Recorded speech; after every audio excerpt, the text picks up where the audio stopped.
नमस्कार, DD news पर आप दो टूक देख रहे हैं। मैं हूं अशोक श्रीवास्तव। पिछले हफ्ते संसद में जब वक्फ संशोधन विधेयक पर जब बहस चल रही थी, चर्चा चल रही थी, वोटिंग हो रही थी, ठीक उसी वक्त कर्नाटक हाईकोर्ट ने एक बहुत अहम टिप्पणी करी। दरअसल कर्नाटक हाईकोर्ट में एक मुस्लिम महिला अपनी संपत्ति के अधिकार के लिए उसने कोर्ट का दरवाजा खटखटाया था, और जब संसद में वक्फ पर संशोधन विधेयक पर जब चर्चा चल रही थी, ठीक उसी वक्त कर्नाटक हाईकोर्ट ने अहम टिप्पणी करते हुए कहा कि वक्त आ गया है जब केंद्र और राज्य सरकारें समान नागरिक संहिता यानी यूसीसी, यूनिफॉर्म सिविल कोड, उसको बनाने के लिए आगे बढ़ें।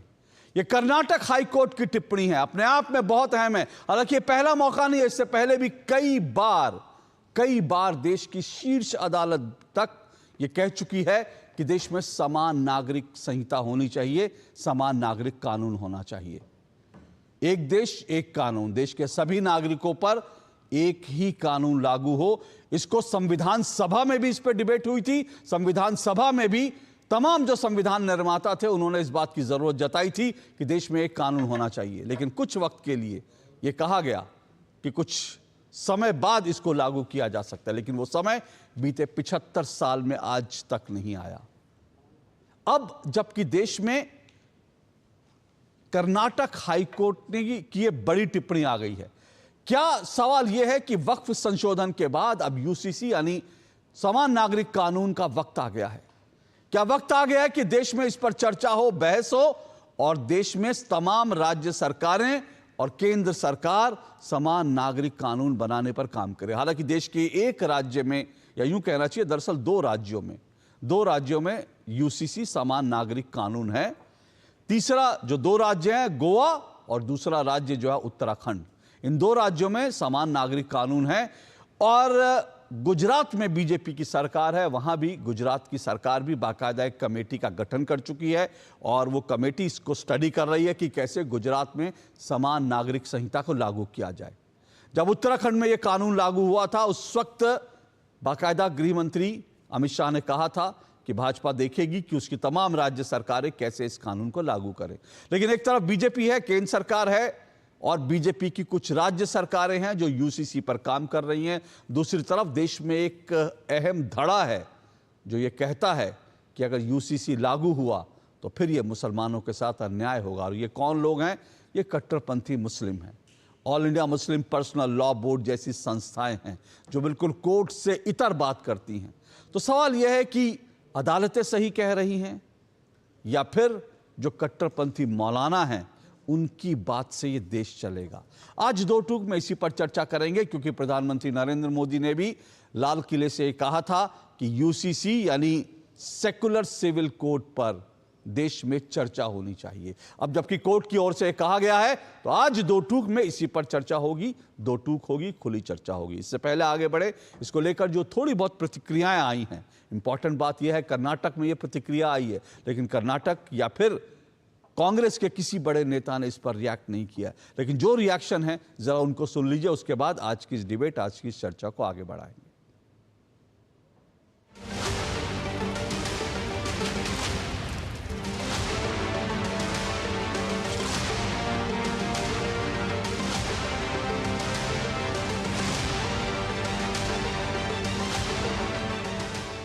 The court's opinion, many states have taken steps towards a uniform civil code. The basic essence of the Constitution of India is every Indian citizen must have equal rights.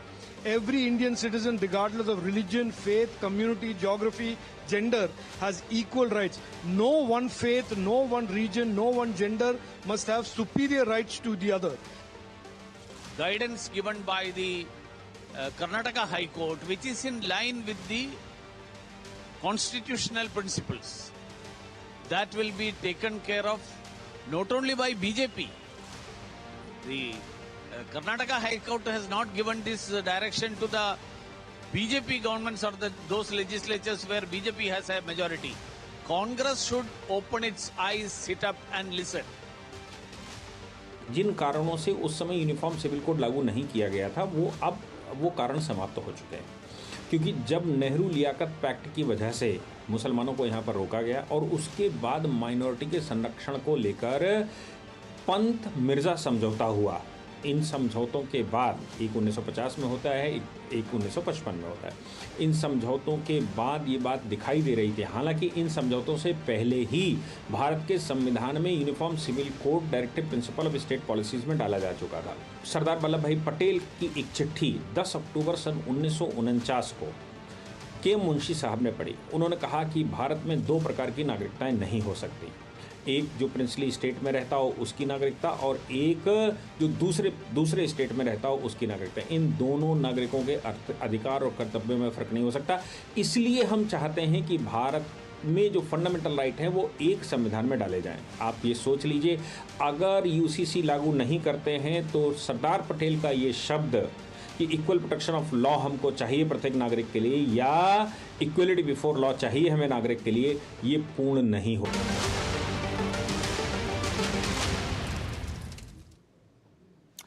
तो समान नागरिक संहिता पर कुछ विशेषज्ञों की टिप्पणियां तो आपने सुनी, और फिर से बता रहा हूं कि जब संविधान सभा में इस पर चर्चा हुई तो चाहे वो डॉक्टर भीमराव अंबेडकर हो या बाकी तमाम डॉक्टर राजेंद्र प्रसाद हो, सबने एक देश एक कानून की वकालत की थी, लेकिन अब तक नहीं हुआ। सवाल यह है कि क्या वक्त सुधार के बाद अब जो है वक्त आ गया है कि जब समान नागरिक संहिता की तरफ देश को आगे बढ़ना चाहिए। इसी पर चर्चा करेंगे। आज 5 मेहमान मेरे साथ आज की डिबेट में जुड़ चुके हैं। आइए परिचय करवा देता हूं। मेरे साथ प्रदीप भंडारी जुड़े हैं, बीजेपी के राष्ट्रीय प्रवक्ता। अभी 4 मेहमान प्रदीप भंडारी मेरे साथ जुड़े हुए हैं, बीजेपी के राष्ट्रीय प्रवक्ता हैं प्रदीप भंडारी। मेरे साथ अतीकुर रहमान जुड़े हुए हैं, इस्लामी मामलों के जानकार हैं, रिसर्चर हैं। एडवोकेट विनीत जिंदल मेरे साथ जुड़े हैं, जो सुप्रीम कोर्ट के वरिष्ठ अधिवक्ता हैं। और मेरे साथ रमनीश वत्स जुड़े हैं, राजनीतिक विश्लेषक हैं। मेरे साथ बहुत जल्द कांग्रेस के डॉक्टर शिवानंद हुलियालकर जुड़ेंगे, कांग्रेस के नेता हैं, मेरे साथ जुड़ेंगे। लेकिन उससे पहले मैं शुरुआत कर रहा हूं, सबसे पहले अतीकुर रहमान जी आपसे इस डिबेट की, आपसे इस चर्चा की शुरुआत कर रहा हूं। कर्नाटक हाई कोर्ट का ये टिप्पणी है, अपने आप में बहुत अहम टिप्पणी है। कर्नाटक हाई कोर्ट ने एक मुस्लिम महिला जो संपत्ति के मामले में कोर्ट गई थी, तो कर्नाटक हाई कोर्ट ने बड़ी इंपॉर्टेंट टिप्पणी की। कर्नाटक हाई कोर्ट ने कहा कि ऐसा नहीं हो सकता कि देश में जो है मुस्लिम महिलाओं को भी बराबर का हक मिलना चाहिए और इस तरह का भेदभाव नहीं हो सकता, और इसलिए उन्होंने कहा समान नागरिक संहिता के लिए देश में काम होना चाहिए। क्या कहेंगे आप? अशोक जी, बिल्कुल सही बात है। देखिए, इससे पहले भी आज कर्नाटक हाई कोर्ट में बात हुई है, इससे पहले सुप्रीम कोर्ट ने कई मर्तबा इस बात का एहसास हम लोगों को करवाया है कि हमारे धर्म गुरुओं ने किताबों का इस्तेमाल करके, धार्मिक किताबों का हवाला दे दे के हमारी औरतों को उनके राइट से वंचित किया है। इसमें कोई दो राय नहीं है, और पूरी तरह से यूसीसी का वक्त आ चुका है। इस बात का भी एहसास हमको हुआ, जो लोग महिलाओं के अधिकारों को छीनना चाहते हैं धर्म के नाम पर, उनका इस तरह से रोक लगना बहुत जरूरी है।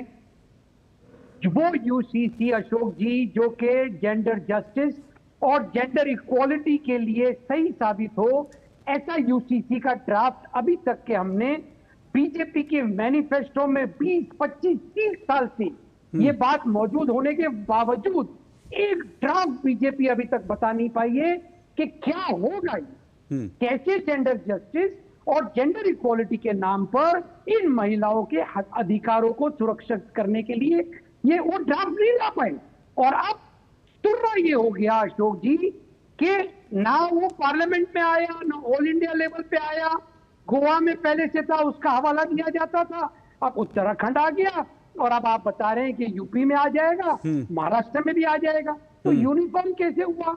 और अभी अभी आपने, क्योंकि अच्छा लगा मुझे आपने कि वक्फ अमेंडमेंट बिल के साथ भी इसको जोड़ दिया, और मैं एक आर्टिकल ढूंढ रहा था, मैंने कहीं रखा है, जो कि एक एडिटोरियल का आर्टिकल है, कोई एक न्यूज़पेपर का, जिसकी हेडलाइन है कि यूसीसी के लिए जो वक्फ अमेंडमेंट बिल पास हुआ है, इट्स अ मिस्ड अपॉर्चुनिटी। ये बहुत बड़ा एक मौका था सरकार के लिए कि एक ऐसा वक्फ अमेंडमेंट बिल आता जो कि यूसीसी की तरफ बढ़ते कदम थे।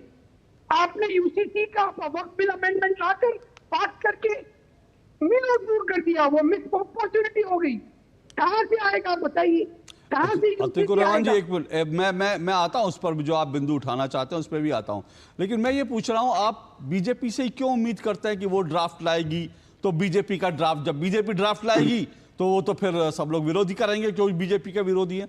बाकी आपने कहा महिला अधिकारों की जरूरत है, तो फिर क्यों नहीं आप लोगों की तरफ से, आप इस्लामी मामलों की जानकार है, रिसर्चर हैं, जो लोग हैं, या फिर कोई और पार्टी है, आप लोग क्यों नहीं उनके पास जाकर कहते कि भाई, मतलब आपको उम्मीद भी बीजेपी से है कि मुस्लिम महिला अधिकारों के लिए बीजेपी ही आगे बढ़ सकती है, किसी और पार्टी से आपको उम्मीद नहीं है? नहीं, बीजेपी से हमको कभी कोई उम्मीद नहीं रही है। बीजेपी का हवाला मैंने अशोक जी इसलिए दिया क्योंकि बीजेपी ने अपने मैनिफेस्टो में इस चीज को रखा है, वाजपेयी जी के वक्त से भी कम से कम 2 दशक पहले, और अब तो आपकी सरकार हो गई तीसरी टर्म, ड्राफ्ट कहां है? इसीलिए मैंने बीजेपी के नाम लिया। और आपने बहुत अच्छा किया कि मुझे आपने ये पूछा कि हम क्योंकि रिसर्च करते हैं इस्लामिक मामलात के ऊपर, तो हमने अभी तक के इसकी पहल क्यों नहीं की। तो मैं आपके और आपके दर्शकों को एक हवाला देना चाहूंगा एक किताब का। जब बेनजीर भुट्टो प्रधानमंत्री बनी थी अशोक जी पाकिस्तान में, तो तमाम मुल्लाओं ने बहुत उसका विरोध किया था कि एक महिला कैसे प्रधानमंत्री बन सकती है इस्लामिक स्टेट की। तो उस वक्त में 1980s में डॉक्टर रफीक जकरिया ने the trial of Benazir Bhutto women's right in Islam नाम की एक किताब लिखी और मुसलमानों को यह बताया कि कुरान किस तरह से एक महिला को एक हेड ऑफ द स्टेट बनने के लिए पूरी छूट देती है। ये हमारी कोशिश हमेशा से जारी रही है, लेकिन क्योंकि मुसलमानों को कभी भी पैर जमाने का मौका हमारे मुल्क में दिया ही नहीं गया। पहले कांग्रेस की सरकारों में अपीजमेंट के थ्रू, मैं बिल्कुल इस बात को मानता हूं कि कांग्रेस ने मुसलमानों का अपीजमेंट करते करते करते करते हमारा सत्यानाश कर दिया।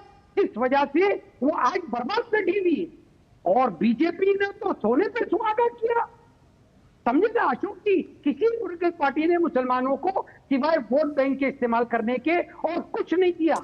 और हमारी कोशिश जारी है। अतीकुर रहमान जी, ओके, मैं आपकी सारी टिप्पणियों पर अभी प्रदीप भंडारी जी से टिप्पणी लूंगा, लेकिन सवाल है कि कांग्रेस ने आपको वोट बैंक की तरह इस्तेमाल किया मुसलमानों को, और मुसलमानों ने क्या किया? उन्होंने अपने आप को वोट बैंक की तरह इस्तेमाल होने दिया। आप एक तरफा बात कर रहे हैं सर। सवाल यह कि अगर आप लोग झुंड में एक साथ होकर नेगेटिव वोट करेंगे, इस आधार पर वोट करेंगे कि बीजेपी सत्ता में न आ जाए, अभी तो महाराष्ट्र का उदाहरण हमारे सामने है, छोड़ दीजिए पुरानी बात, कांग्रेस का इतने सालों में सबको पता है, कांग्रेस ने, आप खुद कह रहे हैं और बहुत सारे मुसलमान इस बात को मानते हैं कि कांग्रेस ने कुछ नहीं किया, बाकी पार्टियों ने वोट बैंक की तरह इस्तेमाल किया। लेकिन होता क्या है, जब चुनाव होता है तो आप लोग वोट बैंक बन जाते हैं। जो वोट बैंक बनता है उसी का इस्तेमाल करेगा, कोई वोट बैंक नहीं बनेगा तो उसका इस्तेमाल क्यों करेगा? तो इस्तेमाल होने दिया, इस बात को भी स्वीकार कीजिए। और क्यों होने दिया, किस लिए? ऑल इंडिया मुस्लिम पर्सनल लॉ बोर्ड के पीछे खड़े होकर के शाहबानो केस में क्या करा, ये सब चीजें इतिहास हैं। लेकिन आज भी ऑल इंडिया मुस्लिम पर्सनल लॉ बोर्ड क्या करता है कि भैया वक्त जो है समान नागरिक संहिता ना है, वो कहता है कि हम 1 करोड़ मुसलमानों के हस्ताक्षर कराएंगे देश भर में। तो 1 करोड़ मुसलमानों का वोट बैंक बना रहा है ना, वो ये दिखा रहा है कि मेरे साथ 1 करोड़ मुसलमान है, मेरे साथ एक वोट बैंक है। इसलिए आप महिला बराबरी की बात मत करो, महिला बराबरी की बात करोगे तो मैं वोट बैंक का इस्तेमाल करूंगा। लेकिन पहले एक मिनट, मैं पहले आपकी टिप्पणियों पर प्रदीप जी की टिप्पणी ले लूं, उसके बाद आगे बढ़ूंगा। प्रदीप जी, भैया आप लोग ड्राफ्ट क्यों नहीं लाते? सवाल यह कि इतने साल से, और अभी मैं सुन रहा था गृह मंत्री अमित शाह ने कहा यह बात सार्वजनिक रूप से, अभी पिछले महीने ही कही, उन्होंने कहा कि हमारा कोई मैनिफेस्टो ऐसा नहीं है जब से बीजेपी का गठन हुआ है जब हमने एक समान नागरिक संहिता कानून की बात ना की हो। तो जब आप बात करते हैं तो एक ड्राफ्ट तो दिखाइए देश के सामने ना। अशोक जी, मैं काफ़ी खुश हूं कि आप सभी की एक्सपेक्टेशंस हमारी पार्टी से कितनी ज़्यादा है कि अभी हमने उत्तराखंड के अंदर यूसीसी लागू कर चुके हैं और गुजरात के अंदर एक कंसल्टेशन कमेटी बनाई ये स्टडी करने के लिए कि वो यूसीसी कैसे लागू करना चाहिए। तो आप सभी, क्योंकि आर्टिकल 370 के एब्रोगेशन के बाद में और वक्फ अमेंडमेंट बिल आने के बाद में, मुझे पता है जैसे एक समय में सचिन तेंदुलकर से हर व्यक्ति क्रिकेट में सिर्फ यही उम्मीद करता था कि 100 रन बनाओगे, तो आपकी भी हमारे से यही उम्मीद है, हम ज़रूर लेके आएंगे। पर मैं मूल बात ये कहना चाहता हूँ अशोक जी कि अतीकुर रहमान जी बहुत ज़्यादा महिला राइट्स की बात कर रहे थे, उनको मैं पूछना चाहता हूं कि वक्फ बोर्ड के अंदर जब वो इतनी वकालत करते थे, कितनी महिलाओं को वो पहुंचा पाया? क्या कितनी बार उन्होंने एडिटोरियल या आर्टिकल लिखा कि वक्फ बोर्ड के अंदर महिलाएं होनी चाहिए? क्या आज वो ये वादा कर सकते हैं कि मुसलमान समाज का हर विचारक जो है फतवा नहीं लेके आएगा? जब मैं article 44 of the Indian constitution पढ़ना चाहता हूं, uniform civil code for all the citizens, the state shall endeavour to secure for all the citizens a uniform civil code through the territory of India. ये असली secular thing हम लेके आएंगे। तो जहां जहां भारतीय जनता पार्टी की सरकार है अशोक जी, वहां वहां यूसीसी स्टेट्स में आते रहेगा, उसकी बेस्ट प्रैक्टिसेस को हम स्टडी करके ओवरऑल भी लेके आएंगे। और ये कोई पहली बात नहीं हुआ है। कांग्रेस पार्टी के वक्त में शाहबानो के समय भी मौका था कि यूसीसी पे कोर्ट ने बात करी थी, कांग्रेस पार्टी ने कुछ नहीं करा। सरिया मुदगल केस 1995 के अंदर भी बात हुई थी, तब भी कांग्रेस पार्टी ने कुछ नहीं किया। John Vallamattom versus Union of India 2003 के अंदर बात हुई थी, तब भी कांग्रेस पार्टी ने कुछ नहीं किया। Shayara Bano versus Union of India 2017 के अंदर, तब भी कांग्रेस पार्टी जो है इसका समर्थन एज विपक्ष नहीं कर पाई। हाईकोर्ट ने अभी आपने जहां कहा कि भाई इक्वालिटी तभी एस्टैब्लिश हो सकती है जब आप यूसीसी लेके आओ, तो क्या आज विपक्ष, अगर हम लेके आ रहे हैं, हम तो लेके आ रहे हैं, पर क्या विपक्ष इसका समर्थन करेगा? विपक्ष इसको हिंदू मुस्लिम के लेंस से नहीं देखेगा। और वोट बैंक जो है ना अशोक जी, इसकी शुरुआत कम्युनल पॉलिटिक्स की और वोट बैंक की कांग्रेस पार्टी ने करी, जब कांग्रेस पार्टी ने सोचा कि मुसलमान हमारा एक तरफा वोट है और अब जाके हम जाति में हिंदुओं को बांटे, तो कम्युनल पॉलिटिक्स भी हो जाए अशोक जी, अगर सही में लोग एनालिसिस करेंगे और वोट बैंक पॉलिटिक्स होगी। इसका जननी कांग्रेस पार्टी है, ट्रू सेक्युलर पॉलिटिक्स की जननी भारतीय जनता पार्टी है। ओके, अतीकुर रहमान जी, सवाल मेरा फिर वही है, मैं फिर कह रहा हूं कि आप कांग्रेस ने क्या किया वो तो देख लिया, लेकिन सवाल है कि कांग्रेस के भरोसे क्यों बैठे हम? ये मैंने कहा ना अशोक जी, ना कांग्रेस से हमको कोई तवक्को है, उम्मीद है, और ना ही हमारे बीजेपी और प्रदीप भंडारी जी से कोई। हमसे क्यों ही उम्मीद है? हम तो उत्तराखंड में ला चुके हैं अतीकुर रहमान जी, ला चुके हैं ना। आप बहुत गुजरात में कंसल्टेशन कमेटी है, आप समर्थन करने वाले उसका कि नहीं, आप ये बताइए। प्रदीप जी उत्तराखंड की बात कर लेते हैं महाशय। हाँ तो नहीं, आप बताइए समर्थन है कि नहीं आपका? उत्तराखंड हाईकोर्ट ने नोटिस भेजा है उत्तराखंड गवर्नमेंट को कि 1 महीने में जवाब दीजिए। जो विरोध आया है और ज्यादातर विरोध आया है हिंदू कम्युनिटी की तरफ से उत्तराखंड के यूनिफॉर्म सिविल कोड को, 1 महीने की चेतावनी दी है। चेतावनी नहीं दी है, जवाब मांगा, हम जवाब दे देंगे, घबराइए मत।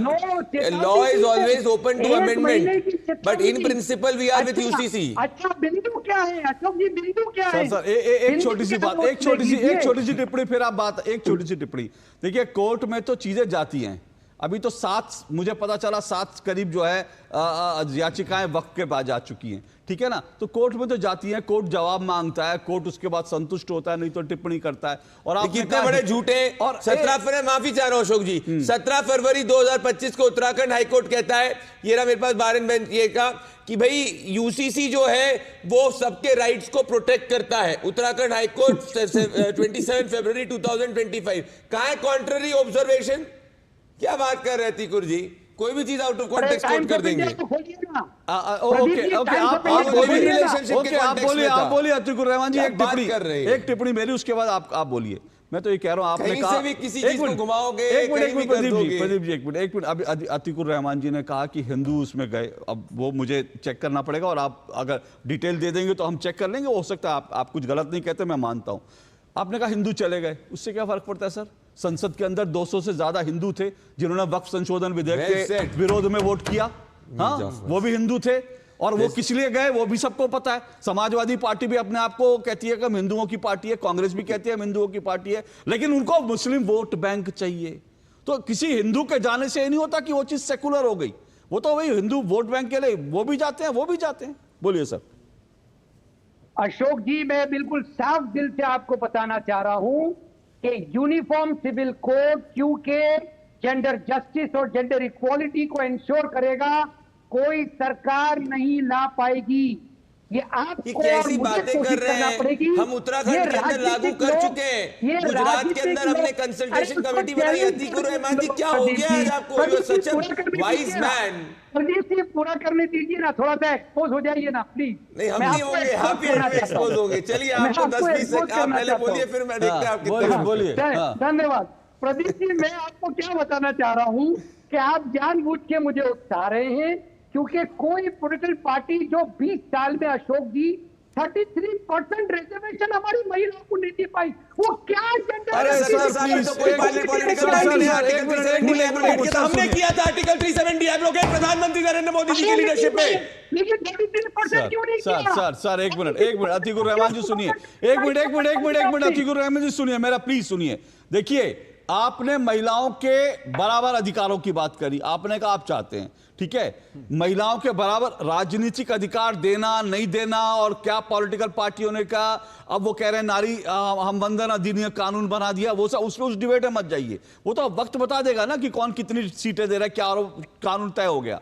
मैं यहां पर उसकी बात कर रहा हूं, मैं यहां पर यूनिफॉर्म सिविल कोड की। आपको लगता है कि यूनिफॉर्म सिविल कोड से बराबरी का, क्योंकि अभी फिर से याद दिला रहा हूं, ये किस मामले में करी, एक महिला, मुस्लिम महिला अपने संपत्ति के अधिकार लेने के लिए गई थी, कोर्ट ने क्या कहा यह भी मैं आपको टिप्पणी बता दूं। कोर्ट ने कहा इस्लामी कानूनों के अनुसार महिला को संपत्ति में अधिकार, हिस्सेदारी नहीं मिलती, उसको अवशेष के रूप में मिलता है कि बचा हुआ है तो भैया महिला को दे दो, उसको अवशेष के रूप में मिलता है, जबकि हिंदुओं में उसको बराबर की हिस्सेदारी मिलती है, जन्म से मिलती है। यहां पर यह महिला अधिकारों की बात कर, यह समानता की बात कर रहे हैं। अगर इस्लाम में नहीं है, अगर पर्सनल लॉ में नहीं है, तो क्या उसके लिए समान नागरिक संहिता नहीं लानी चाहिए क्या? और दूसरी बात, आप उत्तराखंड का अगर उससे संतुष्ट नहीं है, आप पॉइंट वाइज बताइए कैसे उसमें समानता नहीं होते, मैं प्रदीप जी से उसका रिस्पॉन्ड लूंगा। Yes, very good. जो हाई कोर्ट ने बात कही है ना इस्लाम के लिए, अशोक जी, वो बहुत कम कही है। ऐसे बहुत सारे एरियाज हैं जहां पर मुस्लिम औरतों के अधिकारों को वंचित किया जाता है, हमारे समाज द्वारा, हमारे मुस्लिम स्कॉलर द्वारा, हमारे मौलाना द्वारा। ये बात एडमिट करने में मुझे जरा सा भी कोई गुरेज नहीं है। यहां पर सवाल ये उठता है कि हमारी पॉलिटिकल लीडरशिप जब तक के सीरियसली इस बारे में काम नहीं करना चाहेगी, यूनिफॉर्म सिविल कोड पॉसिबल नहीं है। अब आ जाइए उत्तराखंड के यूनिफॉर्म सिविल कोड के ऊपर, क्यों आपने ये क्लॉज उसमें रखा कि माँ बाप से परमिशन लिया जाएगा युवक और युवती को शादी करने से पहले? स्पेशल मैरिजेज एक्ट, इस्लाम और हिंदुइज्म को छोड़ दीजिए अशोक जी, स्पेशल मैरिजेज एक्ट में जो युवक और युवती शादी करना चाहती है, पहले आप पेरेंट्स से परमिशन लेके आइए। ये यूनिफॉर्म सिविल कोड है और उसको डिस्प्ले करिए 1 महीना पहले। उस डिस्प्ले बोर्ड के ऊपर मैं देखूंगा कि अरे मेरे समाज की बच्ची हिंदू से शादी करना चाहिए चाह रही है, और मैं डंडा लेके उसके घर सर आप अतिकुर रहमान जी, आप एक मिनट, आप उत्तराखंड का जो यूसीसी है उससे आप डिफर हो सकते हैं, उसके कुछ बिंदुओं से आप असंतुष्ट हो सकते हैं, जो आपको अधिकार है, लेकिन आप जो बिंदु बता रहे हैं, एक मिनट, आप जो बिंदु बता रहे हैं, आप वो कह रहे हैं हिंदू मुसलमान दोनों के लिए। अशोक जी 10 सेकंड, झूठ बोल रहे हैं ये, मैंने निकाला, ये कहा गया है कि अगर लिव इन रिलेशनशिप के अंदर 21 इयर्स की एज से कम अगर है, तब जाके उनको अपने पेरेंट्स या गार्डियंस की परमिशन लेनी है। कितने बड़े झूठ है, मैरिज के रिस्पेक्ट में है ही नहीं ना, लिव इन के अंदर पूरा है, कितना बड़े झूठ है। ये रहा उत्तराखंड हाई कोर्ट का, मुझे बताइए। मैं विनीत जिंदल जी से पूछ लूं, एक मिनट रुकिए, मेरे साथ विनीत जिंदल जी, एडवोकेट से पूछिए। विनीत जिंदल जी सीनियर एडवोकेट, विनीत जिंदल जी, आपने उसका अध्ययन किया होगा, क्या कहता है कानून, बोलिए। बिल्कुल, रजिस्ट्रेशन की बात की गई है, लेकिन वो रजिस्ट्रेशन और परमिशन की जो बात है वो इंफॉर्मेशन लिव इन रिलेशनशिप के बारे में है। अगर आप डिफरेंट कास्ट में या डिफरेंट धर्म में आप मैरिज कर रहे हैं तो उसमें कोई इन्फॉर्मेशन देने की बात नहीं है। मैरिज रजिस्ट्रेशन का एक प्रोसेस है, 1 महीने का वो प्रोसेस हर जगह होता है रजिस्ट्रेशन का, वो रजिस्ट्रेशन का प्रोसेस है। It is not about anything like कि भाई अगर आप मुस्लिम और हिंदू हैं और आप शादी कर रहे हैं तो आपके मदर और फादर को पहले इन्फॉर्म किया जाएगा, ऐसा नहीं है। रजिस्ट्रेशन के लिए नोटिस लगाया जाता है, वो प्रोसेस में है। लेकिन अगर आपको लिव इन रिलेशनशिप में रहना है तो आपकी जो फैमिली है उनको इन्फॉर्मेशन दी जाएगी और आपको लिव इन के लिए भी रजिस्ट्रेशन कराना पड़ेगा। उसका कारण है क्योंकि जो केसेस लगातार यहाँ पे हमारे भारत में लगातार ऐसे केसेस आ रहे हैं जिसके अंदर मर्डर तक हुए हैं, जो साथ साथ लिव इन में रहने वाले थे, उसको देखते प्रिकॉशनल बेसिस पे ये किया गया। इसमें बुराई क्या है? और जो मुझे लगता है कि यहाँ पे जो स्कॉलर बैठे हैं, मुस्लिम स्कॉलर, मुझे लगता है शायद कहीं ना कहीं एक बिफर है और जो फैक्ट है उससे बिल्कुल अलग। सर मुझे लग रहा है आप जो है मिसकोट कर रहे हैं, और मैं फिर से कह रहा हूं, आप ही के शब्दों में मैं कह रहा हूं, अगर आप कह रहे हैं कि ये दोनों के लिए कानून है, तो फिर तो समान नागरिक तो है ही, समान नागरिक कानून तो है ही। आपको उसके क्लॉज पे आपत्ति हो सकती है, लेकिन वो मुसलमानों पर भी लागू होता है, हिंदुओं पर भी लागू होता है। मैं फिर कह रहा हूं, ये जो असमानता है उसको लेकर आपको कोई परेशानी है तो बताइए ना मुझे। एक छोटा सा मैं ब्रेक ले रहा हूं, रुकिए। मेरे साथ तहसीन पूनावाला भी जुड़ रहे हैं, राजनीतिक विश्लेषक हैं। छोटे से ब्रेक के बाद मैं आ रहा हूं, इस ब्रेक के बाद जुड़ रहे हैं।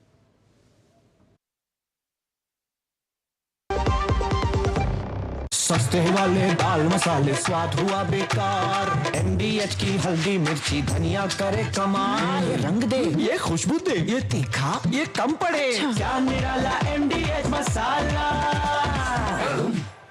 एक ऐसा तबका जो रिटायरमेंट के बारे में आज भी बिल्कुल नहीं सोचता, वो है औरतें। औरतें कमा के भी वल्नरेबल हैं। सो एनपीएस एक इक्वालिटी ला रहा है, हम सब एक बराबर प्लेटफॉर्म पे हैं। अपने बेहतर कल को सुनिश्चित करने के लिए एनपीएस जरूरी है। जो लक्ष्य चुना था समझ आने लगा है। GLA यूनिवर्सिटी, उच्च लक्ष्य की निश्चित प्राप्ति। लाल रंग इसका अपार, तीखा कम है फिर भी स्वाद, बेमिसाल बेमिसाल MDH Kashmiri, MDH Kashmiri. MDH। चलो दो टुक आप देख रहे हैं, दो टुक में हम चर्चा कर रहे हैं। सुधर गया वक्फ, अब आ गया यूसीसी का वक्त, क्योंकि कर्नाटक हाई कोर्ट ने बाकायदा जब यूसीसी पर डिबेट हो रही थी, वोटिंग हो रही थी संसद के अंदर, ठीक उसी समय कर्नाटक हाई कोर्ट ने एक मुस्लिम महिला के केस के मामले में एक बहुत अहम टिप्पणी की। उन्होंने कहा कि केंद्र सरकारें और राज्य, जो केंद्र सरकार और राज्य सरकारें हैं, वो यूसीसी कानून जो बनाने की दिशा में काम करें। और ये मामला इसलिए कहा, कोर्ट ने ये टिप्पणी इसलिए की कर्नाटक हाई कोर्ट ने, क्योंकि कर्नाटक हाई कोर्ट ने कहा कि दरअसल असमानता है, जो पर्सनल लॉज हैं और जो हिंदू महिलाओं को जो अधिकार मिले हैं, जो इस्लाम में जो है पर्सनल लॉ के तहत जो मुस्लिम महिलाओं को अधिकार मिले हैं, उनमें असमानता है और मुस्लिम महिलाओं को भी बराबरी का हक मिलना चाहिए। सभी महिलाएं भारत की नागरिक हैं, उनको बराबर का हक मिलना चाहिए, इसलिए यूसीसी की जरूरत जताई। इसी पर हम चर्चा कर रहे हैं। मेरे साथ 5 मेहमान जुड़े हुए हैं। प्रदीप भंडारी जी जुड़े हुए हैं बीजेपी से, मेरे साथ अतीकुर रहमान जी जुड़े हुए हैं जो इस्लामी मामलों के जानकार हैं, रिसर्चर हैं। मेरे साथ एडवोकेट विनीत जिंदल जी जुड़े हुए हैं, सुप्रीम कोर्ट के अधिवक्ता हैं। मेरे साथ राजनीतिक विश्लेषक तहसीन पूनावाला जी जुड़ चुके हैं और मेरे साथ रमनीश वत्स जुड़े हुए राजनीतिक विश्लेषक हैं। तहसीन पूनावाला, आपकी पहली टिप्पणी, वक्त आ गया यूसीसी का। थैंक यू अशोक जी, आपके शो में मुझे शिरकत करने का मौका मिला, तो मैं आपका बहुत बहुत शुक्रगुजार हूँ। इस चीज को मैं दो हिस्सों में बांटना चाहूंगा। सबसे पहले कि मैं माननीय कर्नाटका हाई कोर्ट की टिप्पणी से इत्तेफाक नहीं रखता हूं, क्योंकि बाय डेफिनेशन अगर यूसीसी राज्य की सरकार लाएगी, हर राज्य अपने अपने हिसाब से कानून लाएगा यूसीसी के लिए, वो बाय डेफिनेशन यूसीसी नहीं होगा। क्योंकि संविधान के अंदर जो यूसीसी की कल्पना की गई थी वो ये था कि पार्लियामेंट एक देश में एक सिविल कानून लाए, शादी, डिवोर्स और इनहेरिटेंस को लेकर। तो अलग अलग राज्य अलग अलग कानून लाएंगे तो उससे नहीं होगा। दूसरी चीज से मैं इसलिए केंद्र को लाना चाहिए एक कानून, केंद्र लाए, है ना? हाँ, केंद्र लाए, लेकिन मैं अभी केंद्र की हिपोक्रेसी को एक्सपोज करने की आपसे इजाजत मांगूंगा। ऐसा कोई सगा नहीं जिसको भाजपा ने ठगा नहीं, भाजपा सबको ठगने का काम करती है। अभी देखिए यूसीसी जैसे उत्तराखंड में लाए, उत्तराखंड में ट्राइबल महिलाओं को बाहर, मैं तो मानता हूं कि मुसलमान महिलाओं को अधिकार मिलना चाहिए, हमारी ट्राइबल बहनों को क्यों अधिकार नहीं मिलना चाहिए? जब भी केंद्र में यूसीसी की बात होती है वो कहते हैं ट्राइबल्स को हम एक्सेप्शन देंगे। क्यों भाई, ट्राइबल महिलाओं को अधिकार नहीं मिलना चाहिए? ट्राइबल्स पे आने से पहले मैं भाजपा के प्रवक्ता प्रदीप भाई से 1-2 सवाल पूछना चाहूंगा। गुजरात में एक प्रक्रिया है मैत्री करार करके, जहां पर एक मर्द ऑफिशियली शादीशुदा मर्द एक गर्लफ्रेंड रख सकता है। वो प्रक्रिया को आप बाहर करोगे। गोवा के अंदर जहां पे यूसीसी है, पोर्चुगल ईरा का यूसीसी है, वहां पे वर्तमान मुख्यमंत्री ऑन रिकॉर्ड है कहते हुए एक कानून है कि अगर एक हिंदू मर्द को बेटी होती है, 30 साल की उम्र के बाद बेटा नहीं होता, वो ऑफिशियली दूसरी शादी कर सकता है। और वहां के मुख्यमंत्री कहते हैं, प्रमोद सावंत जी, ये कानून को हम नहीं हटाएंगे। क्यों नहीं हटाएंगे भाई? वहां की महिलाओं को अधिकार नहीं है।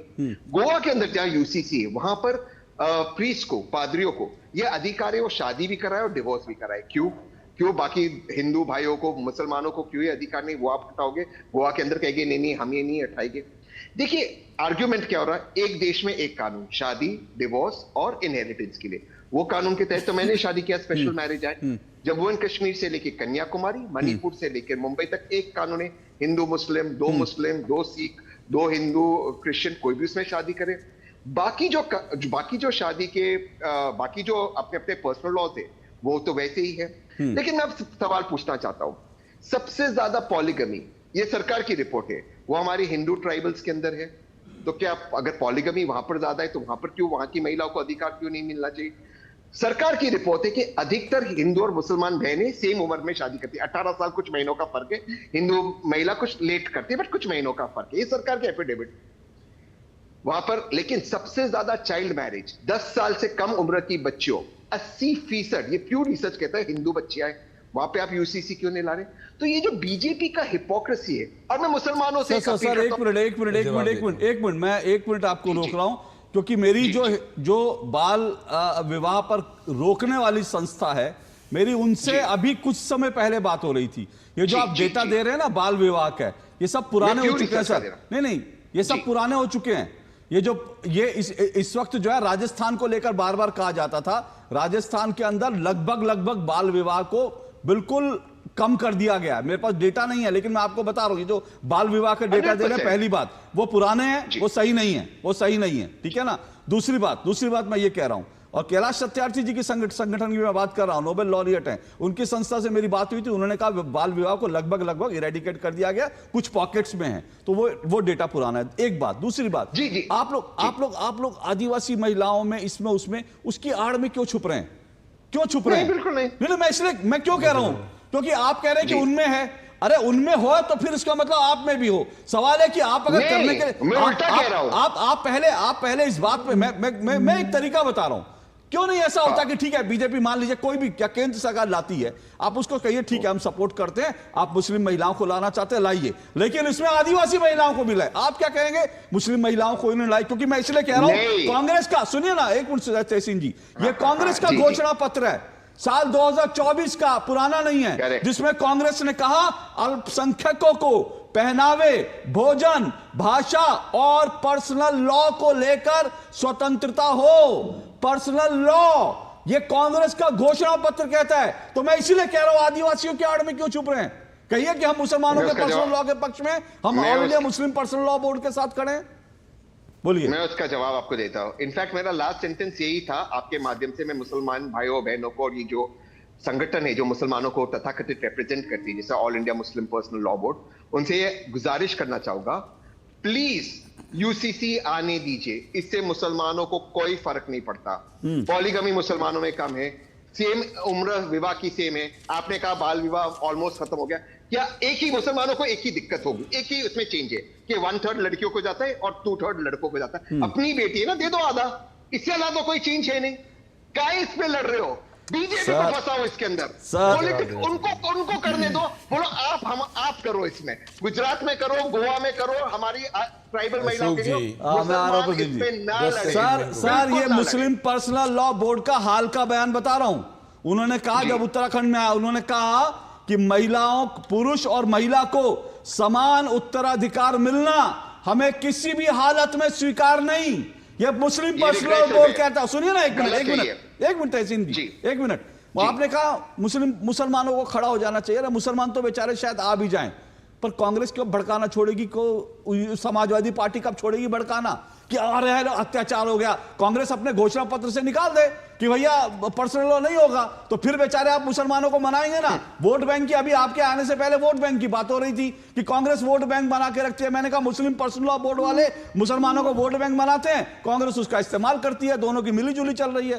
तो ऐसे प्रदीप भाई एक लाइन में जवाब दे दो। बोलिए। एक ही लाइन में, फिर प्रदीप भाई के पास जाइए। हाँ, कांग्रेस सपा बहुमत में कौन है? 11 साल से इस मुल्क के अरे सर बहुमत, सवाल बहुमत का नहीं है, सवाल बहुमत का नहीं है सर, सवाल बहुमत का नहीं है। बहुमत से तो वो पास करा ही लेंगे। एक मिनट सुनिए ना सर, वो बहुमत से तो पास करा ही लेंगे, लेकिन उसके बाद देश में आग तो नहीं लगाएंगे ना कोई। मुसलमानों की गारंटी मैं लेता हूं, कोई नहीं लड़ेगा। करिए पास, ये नहीं कर पाएंगे। सीए को लेकर तो मुसलमानों की गारंटी क्यों नहीं ली थी आपने?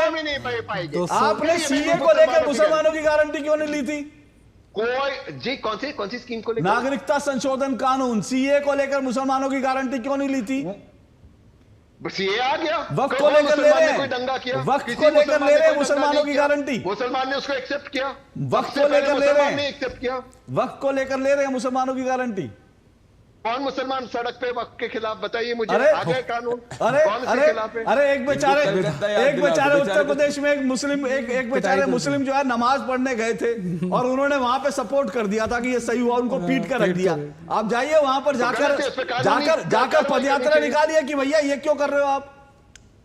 तो उस पर अगर उत्तर प्रदेश की लॉ एंड ऑर्डर खराबी, इसलिए मैं कहता हूँ भाजपा को जाना चाहिए। उत्तर प्रदेश का लॉ एंड ऑर्डर नहीं बिगड़े। प्रदीप जी रिस्पॉन्ड कीजिए। प्रदीप जी, हाँ देखिए, मैं कह रहा हूँ तहसीन भाई, आप मुसलमानों का छोड़िए, कांग्रेस पार्टी की गारंटी लेने की पहले बात करिए। वो मुसलमानों की ले भी सकते हैं, कांग्रेस की गारंटी नहीं ले सकते। आगे की बात कर रहे हैं आप, बस कांग्रेस की गारंटी ले लीजिए। ऑल इंडिया मुस्लिम personal law board Congress party की बी टीम है, तभी महाराष्ट्र के अंदर उसने कांग्रेस पार्टी को सपोर्ट किया है। देखिए मेरे भाई, तहसीन पूनेवाला एक बहुत वाइज व्यक्ति है, ऐसा मैं समझता हूँ। पर क्या होता है, विजडम के साथ जब कांग्रेस का डीएनए ऐड हो जाता है ना, तो आदमी विजडम भूल जाता है और तथ्यों को भूल जाता है। वो बहुत बड़ी बड़ी बातें ट्राइबल्स के बारे में कर रहे थे। वो कॉन्स्टिट्यूशन को पढ़ते हैं पर पूरी तरीके से नहीं पढ़ते। एक कॉन्सेप्ट होता है अशोक जी, और टेक्निकल आर्ग्यूमेंट है ये, जिसको कहते हैं कस्टमरी लॉ का। तो कुछ जो है ट्राइबल्स को 5th और 6th शेड्यूल के अंदर एक कॉन्स्टिट्यूशनल प्रोटेक्शन मिला हुआ है। ये मिजोरम और अलग अलग जगह की बात कर रहे थे। एक संविधान हमारे सामने सीनियर एडवोकेट है, वो ज्यादा बताएंगे, पर एक बेसिक है 371G, जो मिजोरम को प्रोटेक्ट, मिजोरम के अंदर जो ट्राइबल कम्युनिटीज है उनके कस्टमरी लॉ को प्रोटेक्ट करता है। और ये अलग अलग कॉन्स्टिट्यूशन जजमेंट के अंदर हुआ है कि आर्टिकल 14 की इंटरप्रिटेशन में कस्टमरी लॉ को कॉन्ट्रावीन तरीके से नहीं देखना चाहिए। तो तहसीन पूनेवाला जितना भी जलेबी घुमा ले फैक्ट्री के अंदर, मूल बात यह है कि वो ना कांग्रेस की गारंटी ले सकते हैं, ना वो ऑल इंडिया मुस्लिम पर्सनल लॉ बोर्ड की गारंटी ले सकते हैं कि अगर भारतीय जनता पार्टी की सरकार तो उत्तराखंड के अंदर भी यूसीसी लाई, गुजरात में भी ला रही है, और ये इंप्रूव होगा। मैं ये नहीं कह रहा कि कोई भी लॉ जो होता है अशोक जी, वो समाज के फीडबैक के हिसाब से उसमें अमेंडमेंट्स होते रहते हैं, यही रियल पब्लिक पॉलिसी मेकिंग है। पर हमारा इंटेंट है जो 2 सीट में था अभी भी लेने आने का, और भी Bharatiya Janata party rule states के अंदर आएगा। पर क्या एक भी कांग्रेस रूल स्टेट के अंदर ये यूसीसी ला सकते हैं? क्या कर्नाटका के अंदर यूसीसी ला सकते हैं? क्या तेलंगाना के अंदर यूसीसी ला सकते हैं? ओपन चैलेंज है मेरे को। कर्नाटक में तो टिप्पणी भी नहीं आई, बाकी तो लॉ की तो बात छोड़िए। एक छोटा सा ब्रेक ले रहा हूं, बाकी 2 मेहमान भी हैं, उनके पास भी आऊंगा, और अतीकुर रहमान जी तहसीन पूनावाला आ रहा हूं इस छोटे से ब्रेक के बाद।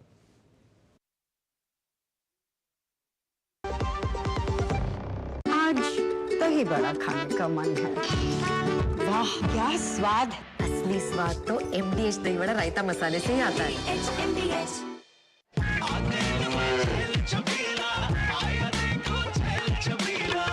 एक कपिला, अरे भाई सब एक ही जैसा होता है। ये लो साधारण पशु आहार।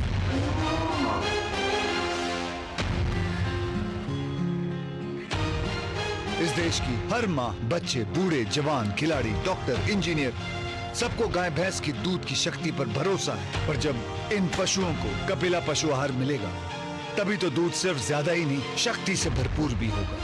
और ये सच जानते हुए चंद पैसों के लिए तुम देश का भरोसा तोड़ दो। कपिला पशु आहार, देश का नंबर 1 पशु आहार। जो लक्ष्य चुना था समझ आने लगा है। GLA यूनिवर्सिटी, उच्च लक्ष्य की निश्चित प्राप्ति। जीरा से प्यास बुझाए, डाइजेशन के लिए मस्त, शरीर में नमक पानी का बैलेंस बनाए।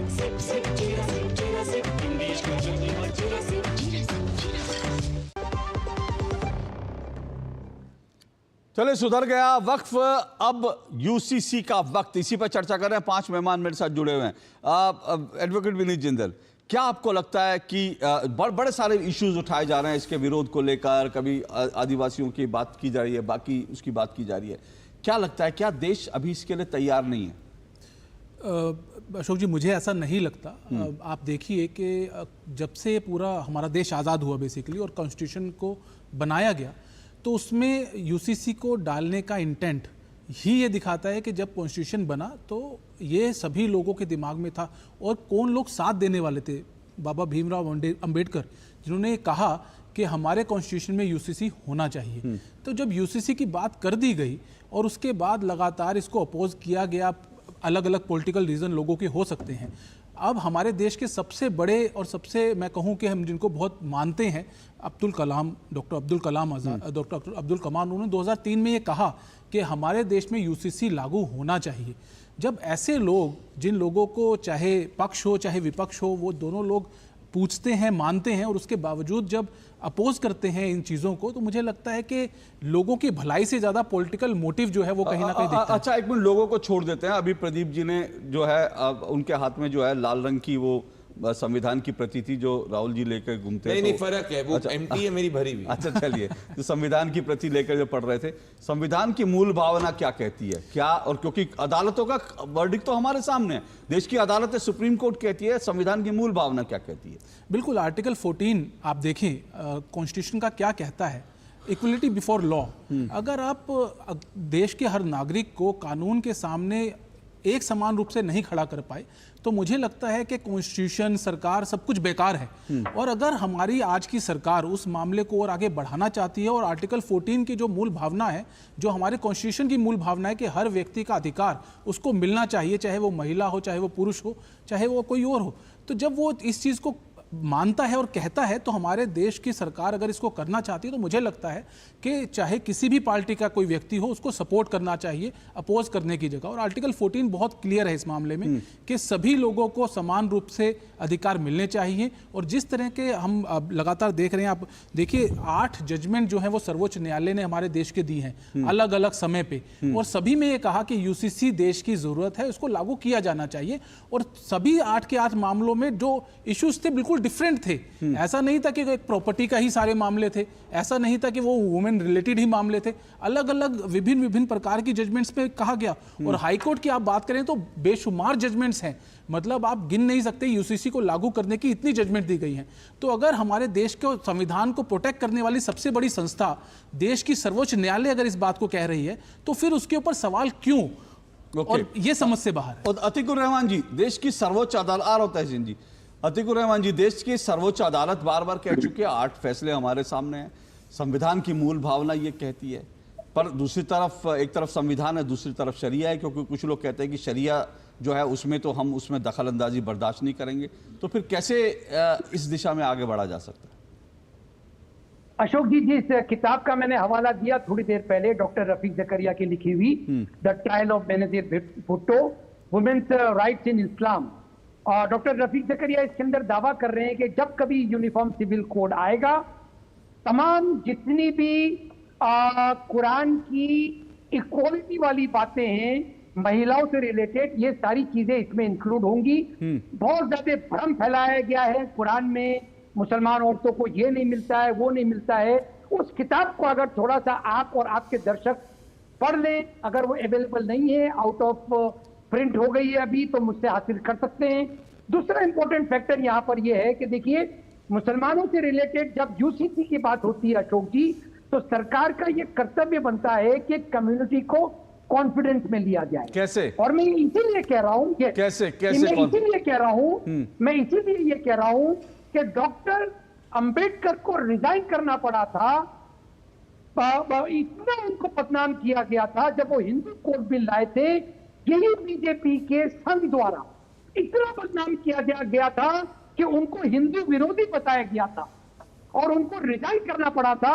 डॉक्टर अंबेडकर को बहुत ज्यादा धक्का लगा था ये जानकर कि वो एक ऐसी समुदाय के लिए कोड बिल लाना चाह रहे हैं और वो समर्थन नहीं कर रहा है। आज वही हालत मुसलमानों की है कि मुसलमानों को कॉन्फिडेंस में लिया नहीं जा रहा है। मैं ये पूछ रहा हूँ, कैसे कॉन्फिडेंस में लेंगे भाई, मुझे बताइए ना।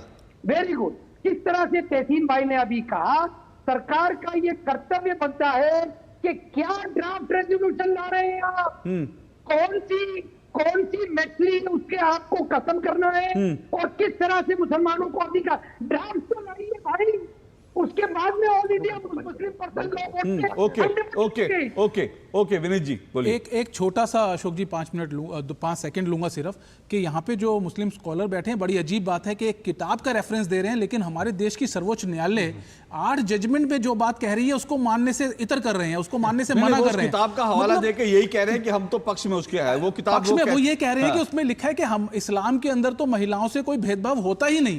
तो मतलब कि जो आज जजमेंट जिसकी बात आप यहाँ कर रहे हैं, कर्नाटक हाईकोर्ट की जजमेंट, वो जजमेंट गलत है। मतलब किस तरीके का सवाल आप उठा रहे हैं और किस तरीके के तर्क आप दे रहे हैं, वो बिल्कुल अलग चीज है। और मुझे लगता है कि देखिए, आप सवाल उठाने के लिए आप जिस मर्जी तरीके से सवाल उठा रहे, आपके सामने 3 ड्राफ्ट ऑलरेडी एग्जिस्टेंस हैं। आपके देश में 3 राज्यों में यूसीसी लागू है, आप उसको ठीक गलत कह सकते हैं, उसमें इंप्रूवमेंट कर सकते हैं। उसका मैं तो कहता हूं सर, एक ड्राफ्ट आप ही बना के सरकार को दे देंगे भाई, ये होना चाहिए। हाँ बोलिए। जिंदल जी, जो कुरान में लिखा हुआ है, अगर मैं उसका उल्लंघन कर रहा हूं तो मैं उसका जिम्मेदार हूं, कुरान जिम्मेदार नहीं है। मैं आपको बताना चाह रहा हूं। सुनिए सर, एक मिनट सर, एक मिनट सर, एक मिनट रुकिए। आप जो कह रहे हैं मैं समझ गया आपकी बात। आप कह रहे हैं भाई कुरान का गलत इंटरप्रिटेशन वो लोग करते हैं जो लोग कहते हैं कि कुरान मुस्लिम मतलब प्रोग्रेसिव नहीं है। गलत इंटरप्रिटेशन वो भी करते हैं जो आज कहते हैं कि कुरान जो है महिलाओं को बराबर, जैसे ऑल इंडिया मुस्लिम पर्सनल लॉ बोर्ड जो कहता है कि बराबरी हो ही नहीं सकती, आप कह रहे हैं कि वो भी गलत इंटरप्रिटेशन करते हैं। तो सवाल यह है कि अगर ऑल इंडिया मुस्लिम पर्सनल लॉ बोर्ड भी अगर कुरान की गलत इंटरप्रिटेशन कर रहा है तो फिर उसमें सरकार थोड़ी हस्तक्षेप करेगी सर।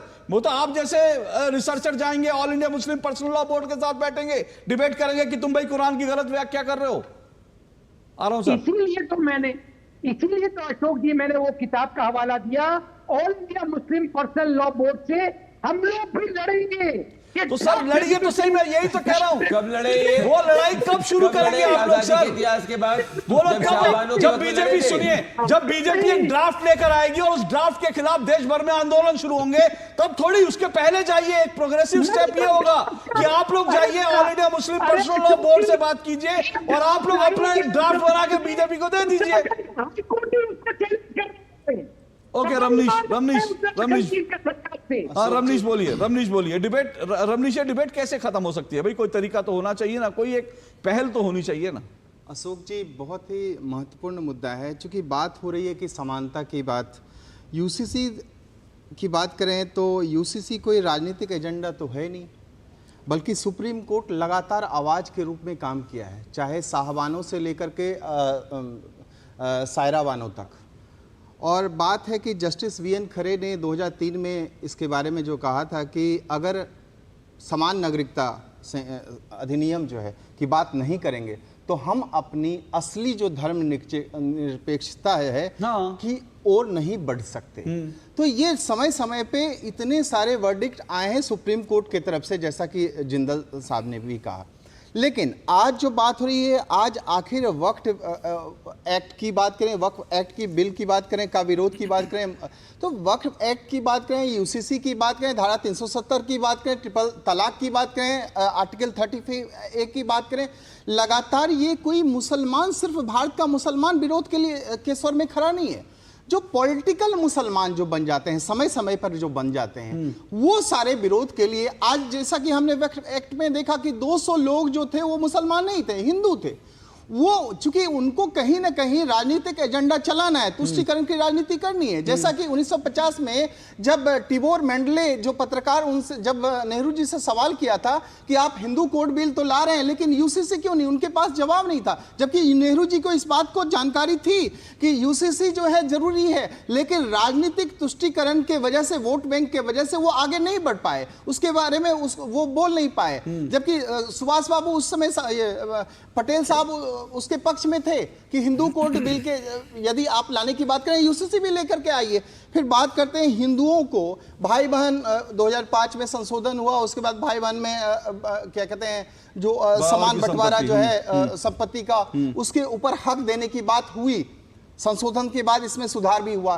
तो आखिर मुसलमानों को, मुस्लिम महिलाओं को जब हक की बात आती है, समानता की बात आती है, तो ये सब विरोध का स्वर में ये सारे के सारे जो हैं, ये सब लोग क्यों आ जाते हैं? आपने कहा पॉलिटिकल मुसलमान, और ये इंपॉर्टेंट है कि ये एक और बात मैं जोड़ना चाहूंगा अशोक जी, समय, जैसे कि वक्फ एक्ट में इतनी सारी तमाम खामियां थी, 8,72,000 एकड़ जमीन होने के बावजूद भी आप बताइए कि उसमें एक भी लाइब्रेरी खोलने की बात होती है, आप स्कूल की बात होती है, हॉस्पिटल की बात होती है, आज यूसीसी की बात करें।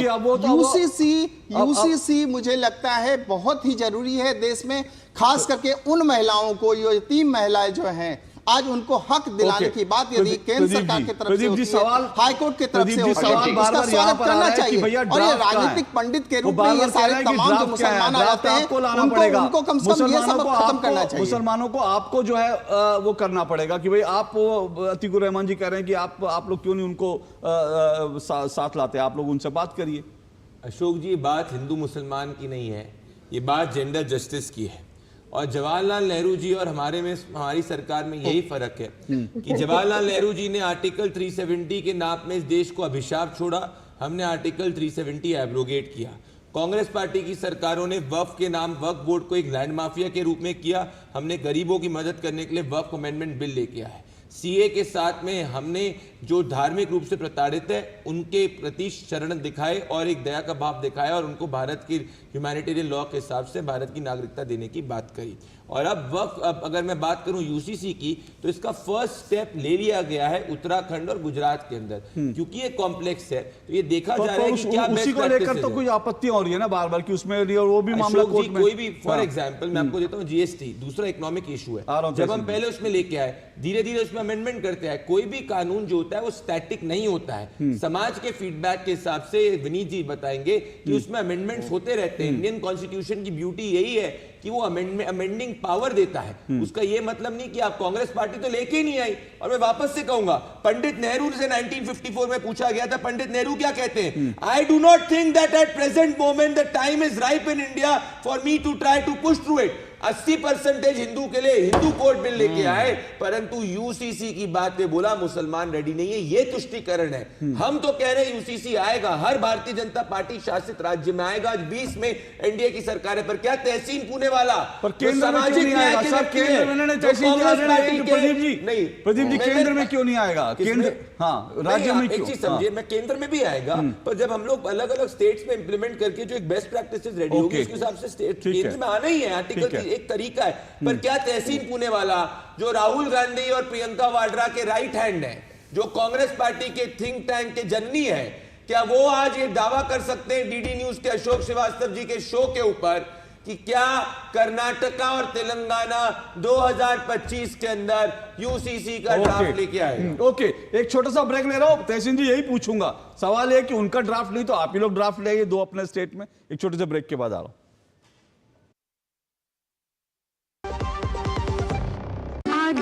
दही बड़ा खाने का मन है। वाह क्या स्वाद! असली स्वाद तो MDH दही बड़ा रायता मसाले से ही आता है। एक ऐसा तबका जो रिटायरमेंट के बारे में आज भी बिल्कुल नहीं सोचता, वो है औरतें। औरतें कमा के भी वल्नरेबल हैं। सो एनपीएस एक इक्वालिटी ला रहा है, हम सब एक बराबर प्लेटफॉर्म पे हैं। अपने बेहतर कल को सुनिश्चित करने के लिए एनपीएस जरूरी है। जो लक्ष्य चुना था समझ आने लगा है। GLA यूनिवर्सिटी, उच्च लक्ष्य की निश्चित प्राप्ति। जीरा से प्यास बुझाएं। डाइजेशन के लिए मस्त, शरीर में नमक पानी का बैलेंस बनाए।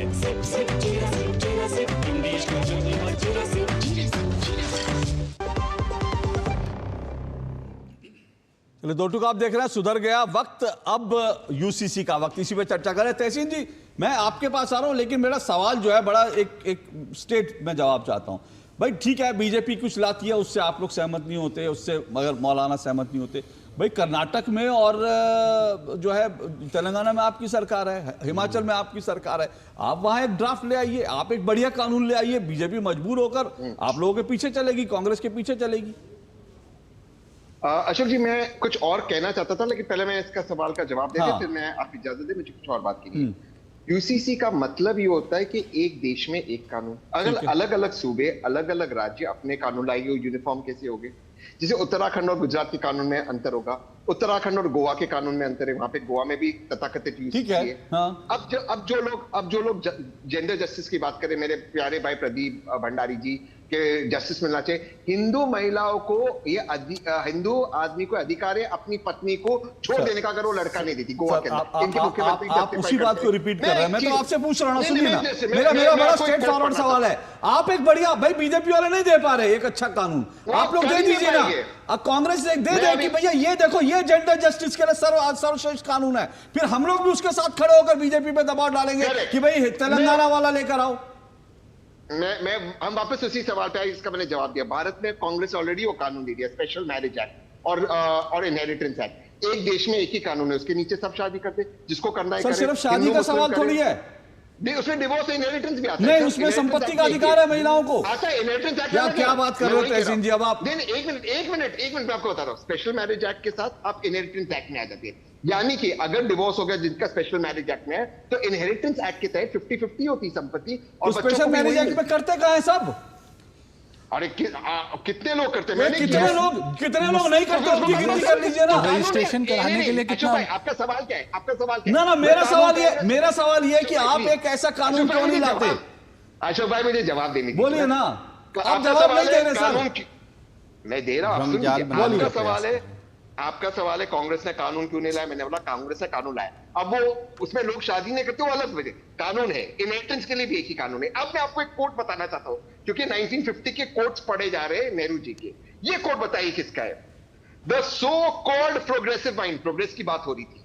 The so called progressive mind talk of uniformity in laws as a sign of advancement, but they fail to see that true progress lies in harmonizing the variety of our national life, not crushing it under the steamroller of sameness and one civil law. आगे पढ़िए. Let each community live according to its own genius, its own traditions, its dharma. To force all into one mold is neither practical nor desirable. It is an assault on the living soul of Bharat. ये है गोलवलकर जी। अब भाजपा माफी मांगे, UCC का oppose करते करते गोलवलकर जी ने एक बात सुनिए ना, माफी मांगे। सुनिए, ओके, अब सुनिए ना, आप कभी आदिवासियों की आड़ में छुपेंगे, कभी गोलवलकर, ठीक है गोलवलकर, एक मिनट, गोलवलकर जी ने कहा होगा ना। आज बीजेपी क्या सब कुछ वही कर रही है जो गोलवलकर जी कहते थे?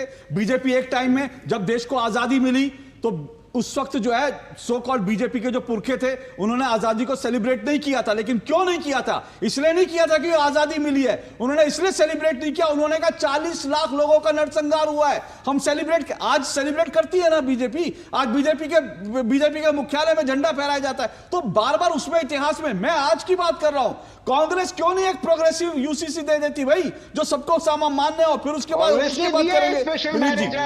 सर वो नहीं है ना, उसमें सब लोग, वो तो मैरिज एक्ट है ना, वो मैरिज सिर्फ शादी की बात नहीं है। अरे जिसकी शादी नहीं हुई, जिस बच्ची की शादी नहीं हुई, उसको आप कैसे अधिकार दे देंगे संपत्ति का? इसी कानून में दे देंगे क्या? बिना शादी हुए दे देंगे? अशोक जी, एक बड़ी अच्छी चीज आज आपके शो में हुई, और वो अच्छी चीज ये है कि किसी भी पैनलिस्ट ने ये नहीं कहा कि यूसीसी की जरूरत नहीं है। हाँ, एग्जैक्टली, ये बहुत अच्छी चीज है। तो अब इसको थोड़ा कट शॉर्ट करते हैं कि यूसीसी की जरूरत, यहाँ पे तहसीन पुनियावाला भी मानते हैं, यहाँ पे आपके मुस्लिम स्कॉलर भी मानते हैं कि यूसीसी की जरूरत है। अब तहसीन पुनियावाला जी ने आपके शो के शुरू में कहा कि यूसीसी की जरूरत है, पुनावाला ने कहा कि यूसीसी की जरूरत है। अब आते आते आपके शो के आखिरी में वो ये कह गए कि जी यूसीसी की तो जरूरत ही नहीं है, क्योंकि यहाँ पे 2 एग्जिस्टिंग लॉ हैं और कांग्रेस ने यूसीसी जैसा लॉ बना दिया। अगर ऐसा था तो हमारे देश के सर्वोच्च न्यायालय को अपने 8 जजमेंट्स में ये कहने की जरूरत नहीं पड़ती कि आपको यूसीसी लाना चाहिए। देखिए, ये बहकाने, फुसलाने, कहने के लिए आप कुछ भी कहिए, लेकिन ये बात सत्य है और इस बात को मानना पड़ेगा कि हमारे देश में एक कानून, एक देश, एक कानून की जरूरत है। और आर्टिकल 14, अगर आप मानते हैं देश के कॉन्स्टिट्यूशन को, अगर आप बाबा साहब भीमराव अंबेडकर को मानते हैं, तो आपको यूसीसी लाना पड़ेगा। मैं माफी चाहता हूं अतिकुर रहमान जी, लेकिन वादा है मेरा, ये डिबेट आगे बढ़ेगी तब आप ही को जोड़ूंगा। और तहसीन जी, ये बात बिल्कुल सही कही, अगर आप लोगों का कानून कांग्रेस जो लाई कानून था, तो फिर सुप्रीम कोर्ट को क्यों कहना पड़ा बार बार? और सुप्रीम कोर्ट कह रही है, संविधान कह रहा है, कम से कम लाल किताब लेके घूमने वालों को समझा दीजिए, उसी की बात मान लें। चलिए, आज के लिए इतना ही, फिर मुलाकातों में डिबेट भी जारी रहेगी, क्योंकि ये डिबेट थमेगी नहीं, ये जारी रहेगी। आज के लिए इतना ही, नमस्कार।